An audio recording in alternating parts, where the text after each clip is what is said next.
Bueno, yo quiero también agradecerles muy especialmente a la Unión Colegiada del Notariado por esta oportunidad y a ustedes por la atención, por supuesto. Me motivó adicionalmente la compañía de Lida en esta presentación, por lo que ella pues ha significado en dos temas cruciales. Ya se ha mencionado el tema de el concurso. Ella se la jugó a fondo, logró ese cometido que ustedes bien saben, especialmente hoy, lo difícil que fue, para, digámoslo así, desarrollar la Constitución del 91, un tema que se demoró varios años en, digámoslo así, tener esa feliz culminación. Como ella lo dice, pues esto también a su vez implica mayores responsabilidades y obligaciones, pero adicionalmente, por la época en que ustedes estaban preparándose para estas pruebas, venía el desarrollo de una normatividad en materia de lavado de activos, relacionada con el notariado. Por allá en el año del 2007, a finales, se debió aprobar esa instrucción administrativa, se debió expedir por parte de la superintendente, la doctora Lida, y es muy interesante que ustedes tengan presente que van 5 años y sería muy interesante, digámoslo así, hacer como una especie de alto en el camino y saber en dónde va el país en este tema, en dónde va el notariado, en dónde va la UIAF, en dónde va la superintendencia, porque pues de eso se trata. Esto no se puede reducir a que como se han enviado más de 30.000 reportes, el notariado está cumpliendo, pero tampoco podemos limitarnos a decir que como la UIAF ha enviado 36 de esos 32.000 informes a la Fiscalía, está cumpliendo. Habría que ver qué es lo que está sucediendo. Yo invito al notariado, especialmente a la Unión Colegiada, para que, digamos, se haga ese alto en el camino, repito, a 5 años de haberse iniciado, digamos así, el cumplimiento de esa obligación. Veamos, por ejemplo, que en el Perú, hasta estos días, está comenzando el proceso del reporte, ¿sí? Nosotros ya llevamos 5 años. ¿Cómo vamos en esa materia? Ahora, ¿por qué se vincula al notariado? Ahí hay una inquietud. Nosotros tratamos de hacer un sondeo con algunos notarios y logramos detectar que, digámoslo así, en algunos casos, y por esas inferencias que hacíamos de las informaciones y los comentarios que nos transmitían, pues a veces se piensa que esto es una obligación incómoda, ¿sí? Que tantos y tan crecientes responsabilidades que se le atribuyen a los notarios, que eso ¿por qué? Que por qué el notariado con otra obligación y con otra responsabilidad, que eso implica costos, etcétera, etcétera. Y entonces es muy interesante saber por qué debemos enfrentar el lavado de activos. Ya vimos o repasamos o recordamos el tema de los conceptos. Y yo diría que aquí hay un problema que la humanidad se planteó desde hace muchísimo tiempo, de cómo se trataba de, digámoslo así, proteger los ingresos, o mejor, perdón, utilizar los ingresos provenientes de ciertas actividades ilícitas non santas, ¿no? Después comienzan a tipificarse, a convertirse en tipos delictivos algunas de esas actividades que generaban muchísimo dinero. Tal vez la más relevante, pues el tema del narcotráfico,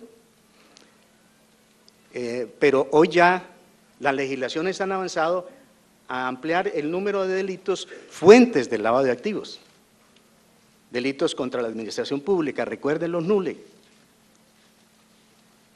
delitos relacionados con el manejo, digamos, de ciertas inversiones, recuerden las quiebras de Proyectar Valores y recuerden lo que se está diciendo hoy de Interbolsa, ¿no?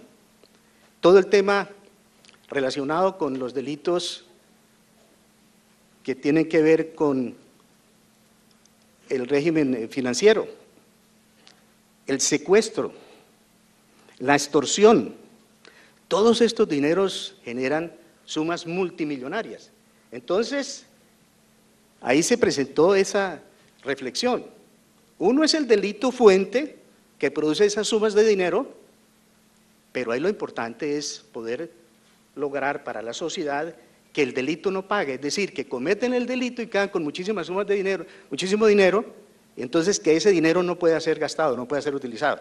Si tenemos éxito en eso, no solamente disminuimos el delito del lavado de activos, sino que contribuimos a disminuir, digamos, la comisión de actos delictivos que son fuente o base del lavado de activos. Es decir, el éxito en enfrentar el lavado de activos como delito independiente nos va a permitir cortarle el efecto multiplicativo que ese delito tiene.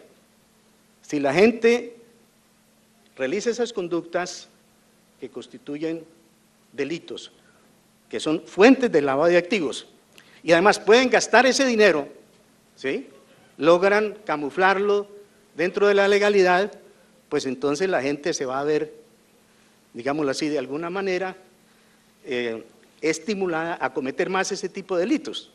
Pero si tenemos éxitos en cortarles a esa cantidad de dineros, ¿no?, su flujo y su utilización, digamos, dentro de la licitud, pues entonces vamos a disminuir la comisión de ese tipo de conducta. Luego, entonces, ese efecto multiplicativo es el efecto perverso que esos delitos tienen, y lo que nosotros tenemos que entender es cómo la sociedad tiene que buscar la manera de frenar precisamente esa manera de convertir esas sumas de dinero de tal forma que en última lleguemos a poder comprobar que el delito verdaderamente no paga. Pero ¿qué es lo que ha sucedido? La legislación internacional, por allá en el año 1988, ¿sí?, llegó a la conclusión de que era muy importante evitar que ese dinero penetrara en el sistema financiero.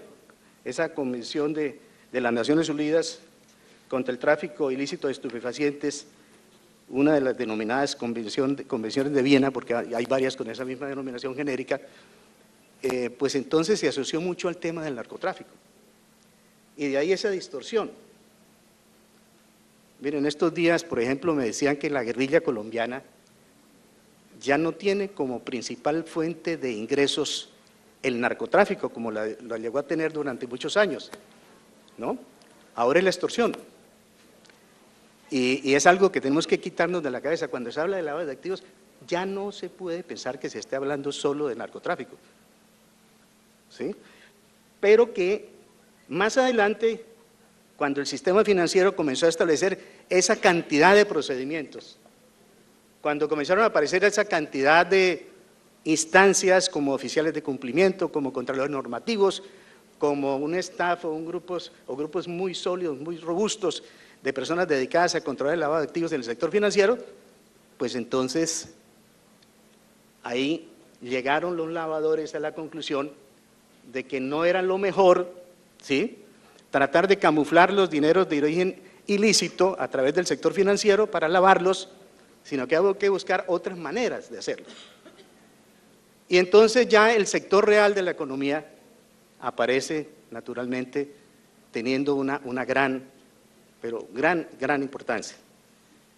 Y es ahí donde, por ejemplo, de acuerdo a la información que obtuvimos en la superintendencia, en la UIAF, llegamos a esa conclusión de que hoy el sector real está, digámoslo así, sirviendo como fuente de cerca del 45% de los reportes. Hace unos años era como el 80%. Cada día hay, entonces, mayor utilización del sector real de la economía para efectos del lavado. Y por eso es que aparece entonces la obligación a cargo del notariado, especialmente en el tema de la transacción, la compra-venta de inmuebles. Se mencionaba en una circular de la UIAF hace como unos 3 años que La compraventa de inmuebles en Colombia significaba o representaba aproximadamente la tercera parte del Producto Interno Bruto. Y todas las transacciones de inmuebles pasan por las notarías. ¿Sí? ¿Dónde más podemos encontrar, dijéramos, la mejor manera de responder por parte de la sociedad al reto de los delincuentes que son los lavadores? Pues tenemos que acudir a ustedes, tenemos que acudir al notariado. Y esa es la importancia del papel que ustedes tienen. Si logramos que esas exigencias o esas obligaciones y responsabilidades, ¿no?, sean lo más eficaces posibles, pues les estaremos cerrando entonces el paso a mucho lavador. Y que se enteren los lavadores que en las notarías los van a controlar. Porque otra cosa que nos decían algunos notarios, cuando generalmente ven personas sospechosas, era que llegaban y decían: es que doctor, me dijeron que viniera acá porque usted presta un gran servicio, no sé qué cosa, me hablaron muy bien de usted. Era una estrategia para ganarse la confianza, pero en últimas tratan de acudir a los notarios o a los funcionarios de las notarías como quien dice que con mayor ingenuidad se comportan frente a este tema, ¿no? Por eso entonces, en ese tema, en el tema de la constitución de sociedades, es que se encuentra, digamos, la razón de ser de este control. Y de una vez por todas, hace un año los acompañé también, por invitación generosa, a hablar sobre el tema de las SAS, se va a hablar posteriormente. Mire, hay que seguir insistiendo en que ese tema hay que revisarlo desde el punto de vista de lo que es, dijéramos, el alcance de la normatividad que supuestamente trata de hacer más competitivo al país en la constitución de sociedades. Eventualmente, las SAS pueden ser instrumentos que faciliten el lavado de activos, pero en cuanto a las responsabilidades de ustedes, ¿no?, tienen que, obviamente, reconocer que la constitución de las SAS, cuando esa constitución implica, ¿no?, una transacción con un inmueble, por ejemplo, que haya que hacer un aporte para esa sociedad, ahí sí tiene que constituirse por escritura pública, ¿sí? Mientras tanto, no. Ahí el problema está cuál es el control de las cámaras de comercio, etcétera. Todos esos temas que probablemente en una conferencia mañana la vayan a recordar. Ahora, la normatividad internacional, ¿sí? Hablamos de la Convención de las Naciones Unidas contra el Tráfico Internacional, contra el tráfico ilícito de estupefacientes y sustancias psicotrópicas. Esa convención fue una convención principalmente relacionada con el lavado originado del narcotráfico. Y eso fue condicionando un poco la idea de que el lavado de activos era solo narcotráfico. Repito, quítense esa idea de la cabeza, ese ya no es el tema, y especialmente en Colombia, ¿no?, continúa habiendo mucho narcotráfico, pero ya no es la principal fuente del lavado de activos, ese delito. Allí se crean también una cantidad de instrumentos, se crea el Grupo de Acción Financiera, el GAFI, que también se crea con ese enfoque financiero, pero hoy ese instrumento universal, más los instrumentos regionales como el GAFI-Sud, han venido regulando el tema con unos alcances que obviamente cada día más abarcan temas del sector real de la economía, entre ellos el notariado, responsabilidades de los abogados, responsabilidades de los contadores. En Colombia solo vamos en el notariado, en ese aspecto, pero eventualmente, como ya está sucediendo en Europa y en otros países occidentales, pues entran los abogados a ser sujetos obligados a reportar. Los contadores sujetos obligados a reportar, individuos. Después viene entre otros instrumentos, la Convención Interamericana contra la Corrupción, o sea, de OEA, de la OEA. Muy interesante hablar de esa convención hoy, o de tenerla en cuenta, porque aparece, ahora vamos a ver registrada en todos los tratados de libre comercio, estos tratados de libre comercio continentales. La Convención de Naciones Unidas contra la Corrupción, que también habla del tema, hoy es medio incómodo mencionar en Colombia la ONU, que francamente nos tiene un poco molestos a los colombianos y más que molestos, indignados por lo que acaba de suceder con Nicaragua, porque un país tan apegado a la legalidad se encuentra con un fallo que tiene muchos vicios de ser contrario a derecho. Por lo menos es mi opinión y me correspondió testimoniar y ejecutar algunas de las acciones relacionadas con la defensa de Colombia, cumpliendo instrucciones, naturalmente. La Convención de las Naciones Unidas contra la Delincuencia Organizada Transnacional, la Convención de Palermo, pero sobre todo tratados de libre comercio, tratados de libre comercio.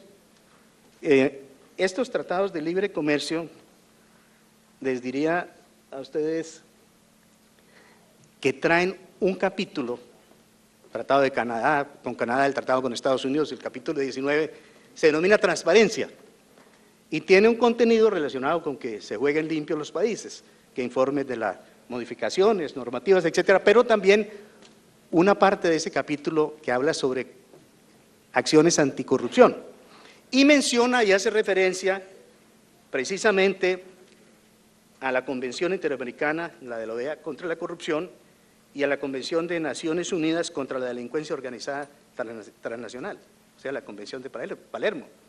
Y allí están todas las previsiones contra el lavado de activos. Es bien interesante, quiere decir que a través del Tratado de Libre Comercio estamos obligados también a respetar esos parámetros. Cuando vienen aquí inversionistas y demás, y en un país como Colombia, no podemos menos que estar absolutamente comprometidos con todo tipo de acciones y previsiones frente al lavado de activos, ¿no? Y ustedes son fundamentalmente responsables cuando esto involucre, entre otras, las mismas transacciones, compraventa de bienes inmuebles y constitución de empresas que impliquen también esa misma situación. Y por último, mencionaría lo que sucede con la aspiración o la expectativa que tiene Colombia de vincularse a la Organización para la Cooperación y el Desarrollo Económicos, la OCDE, porque allí hay una cantidad de previsiones también importantes frente al tema del lavado de activos. Entonces Colombia tiene que estar en regla, tiene que estar ajustado, tiene que estar muy, digamos, a tono con esa legislación internacional.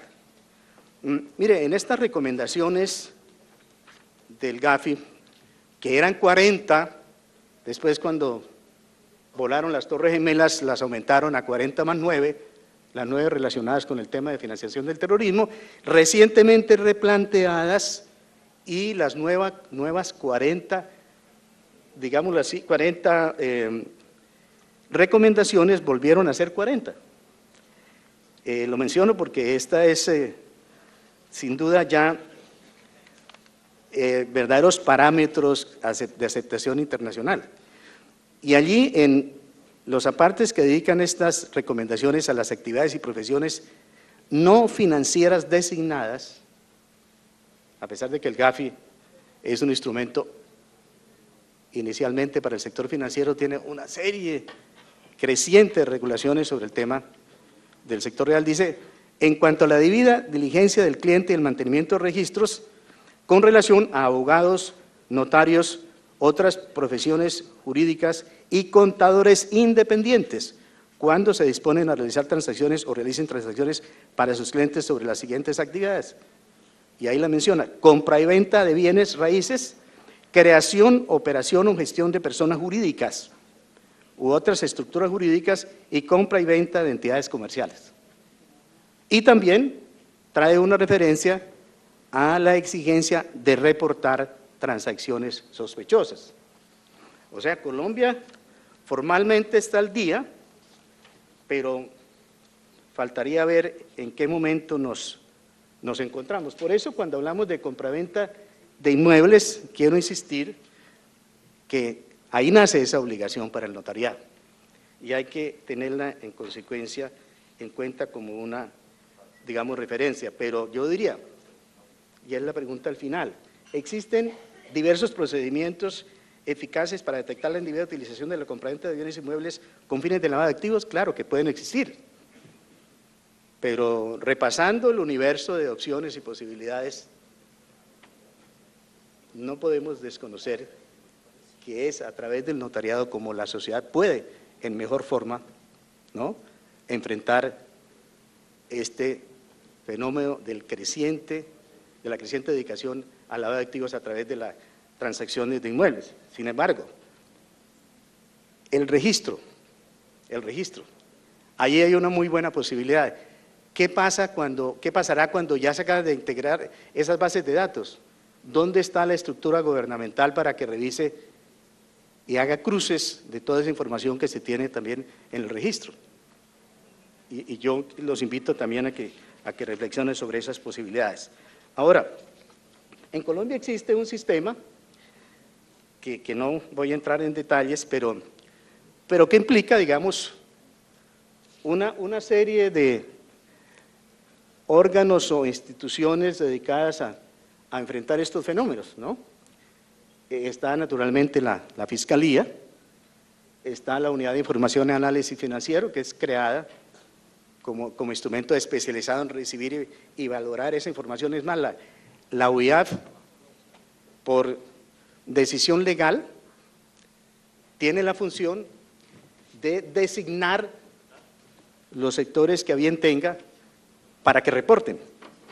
No se necesita ningún otro decreto, sino una decisión de la UIAF para obligar, como están obligados equipos de fútbol, concesionarios de vehículos, como están obligados hoy por decisión también conjunta con la Superintendencia de Puertos y Transportes, el sector de carga terrestre, en fin, todo el sector de comercio exterior, etcétera. Entonces, hay ahí una acción muy interesante. Entidades prestadoras de servicios, ustedes, entre otros, y entidades de vigilancia y control, superintendencias, esta superintendencia, notariado y registro, ¿sí?, muy importante, y en consecuencia tenemos esa obligación. Yo quisiera hacer una última referencia a esa instrucción administrativa número 8 del año 2007, básicamente haciendo las siguientes reflexiones. Vale la pena volverla a leer. Yo la leí y le estaba haciendo algunas críticas a la doctora Lida cuando me di cuenta que ella la había firmado, entonces dije, no, esto está muy bien hecha. En realidad es interesante, pero miren, fíjense ustedes, ahí encuentra uno muchas cosas que desafortunadamente no creo que se estén haciendo del todo. Por ejemplo, dice, debe por lo menos el notario determinar las características usuales de las transacciones o actos notariales que se desarrollen dentro de su círculo notarial. Bueno, ¿quién está dando el soporte para que eso se haga? ¿Se está haciendo en las notarías? Debe determinarse la actividad económica de sus clientes. ¿Cómo se está haciendo? Debe identificar a los clientes cuyas actividades pudieran involucrar lavado de dinero o financiación del terrorismo y todo lo que tiene que ver con la debida diligencia. Es interesante en el caso de la capacitación que hay la obligación de diseñar, programar y coordinar planes de capacitación dirigidos a todas las áreas y funcionarios de la notaría, todas, desde el funcionario encargado de la vigilancia, de la seguridad, del aseo, hasta el mismo notario. Ser impartidos a todos los empleados de la notaría e incluir dentro del proceso de inducción a los que posteriormente se vinculen. Cada vinculación implica ese esfuerzo.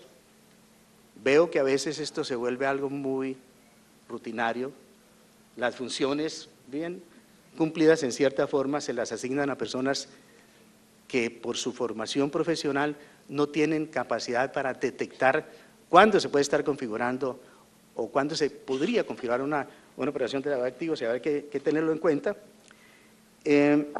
Evaluar los resultados y en el tema de manual de procedimientos, aquí veo que el Colegio de Notariedad de Antioquia y Chocó propone un cambio y ahí se editó un interesante manual, pero ¿dónde están las políticas y canales de comunicación entre el notario y sus empleados? En todos los casos, en algunos casos que podemos revisar existen muy claros, en otros hay una dificultad para establecerlo, donde se definen los controles y sistemas de monitoreo suficientes para realizar el reporte oportuno. Yo estuve reunido con el director de la UIAF y quedan aquí también algunas reflexiones. Mire, van 31.092 reportes hasta el mes pasado, desde el año 2008, cuando comenzaron, o finales del 2007. De esos reportes de operaciones sospechosas son 5.619. Es decir, el 18% del total de reportes, entre los reportes de operaciones notariales más los de operaciones sospechosas, el 18% son de operaciones sospechosas. De esos 431, el 1.4% lo recibe la UIAF y lo traslada a una asignación para análisis. Y de esos 31.092, el 0,1%, es decir, 36 de 31.092 o de 5.619 ROS, reportes de operaciones sospechosas, es decir, 36 de 5.619 pasan a la Fiscalía. En la UIAF ahora se está trasladando los reportes de manera verbal. Ahí tienen una muy buena razón, porque como los reportes no tienen valor probatorio, ¿sí? Eso les puede dar a ustedes también la idea de cómo se trata siempre de preservar, ¿no?, el que sean reportes muy discretos. Es muy interesante esa información para ustedes, para que no tengan o no sientan temor. Yo personalmente pues creo que eso se ha manejado de la mejor forma posible. Todos los reportes, los 5.619 reportes, creo yo en términos generales, o por lo menos la gran mayoría, no se han traducido en circunstancias, digamos, complicadas, en donde se diga eso me lo dio el notario, pero ahora están dando los informes verbales, cosa interesante. Valdría la pena preguntarse si la misma UIAF no estará interesada en revisar conjuntamente, yo les recomiendo que lo hagan, qué está sucediendo. ¿Qué está sucediendo? Si es que en verdad sobra mucho reporte, digo yo, de operaciones sospechosas, porque el otro es rutinario, los hacen inclusive las máquinas, ¿no? Y digamos, cómo se pueden mejorar esos reportes, cómo se pueden reorientar, cómo se pueden hacer mucho más, digamos, pertinentes. Esa es una muy buena reflexión. Dentro de lo que con LIDA hemos considerado, debería hacerse, vuelvo a decirlo también, la revisión, el alto en el camino sobre cómo evaluar estos 5 años, ¿no?, de obligatoriedad de reportes y de vinculación del notariado a la gran estrategia de la sociedad colombiana para enfrentar el lavado de activos. Muchas gracias.